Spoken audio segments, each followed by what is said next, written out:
But I'm wondering how specifically the events that have transpired since October 7th have affected you and um, how maybe that's Well, I spend like anybody with a heart, right.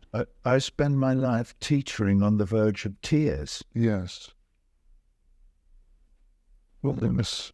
Because you can't possibly put yourself in that position, in their position, those mothers and fathers, those children, those 2.3 million, well, a bit less now, people living in Gaza, being bombarded by F-16s day and night, week after week after week.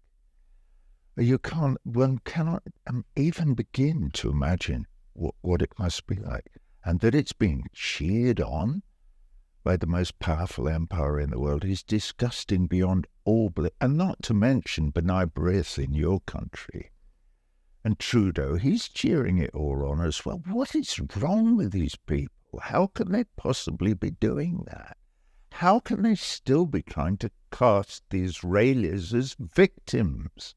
I'm sorry, my voice was beginning to rise then because it's so insane what they're doing. And what the Israelis are doing is it's beyond all imagination. It's beyond our capacity to imagine such evil. But I can't tell you the story about the death of my father on February the 18th, 1944, without my heart and soul going back to Gaza. Now, I mean, that's how much it affects my life now. And everybody almost that I speak to, it's so unspeakable what the Israelis are doing in Gaza that I feel my whole body revolting against it with every breath that I take. And the absolute disdain and disgust with which me with the British passport in a UNRWA vehicle was treated by all the young Israeli border guards and people. I remember thinking at the time, if they're like that to me, what must they be like to the Palestinians? And of course we know. And now, to bring it entirely up to date, we know exactly what they're like to the Palestinians because they are, as we speak, committing genocide in Gaza. Where do you draw your strength from despite this constant pushback that seems to be coming from all directions? My mother. My father was dead. My mother wasn't. And there's this story I tell, which is true. I'll tell it very quickly.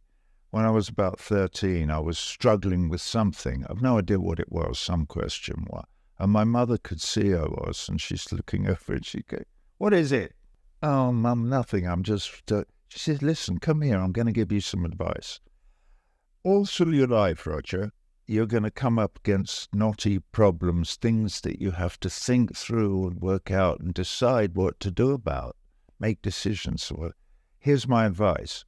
When that happens to you, read, and then read some more. Find out everything that there is to know about whatever it is that is troubling you.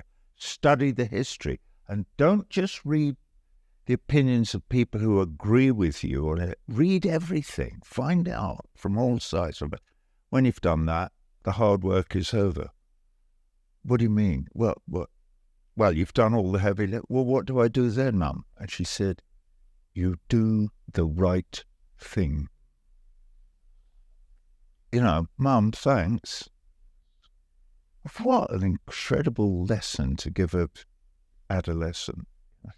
If only that's what we were teaching our children, instead of teaching our children, as they do in Israel, that Palestinians are animals, that they're subhuman, listening to Eilert Shekhar, we must kill all the little snakes.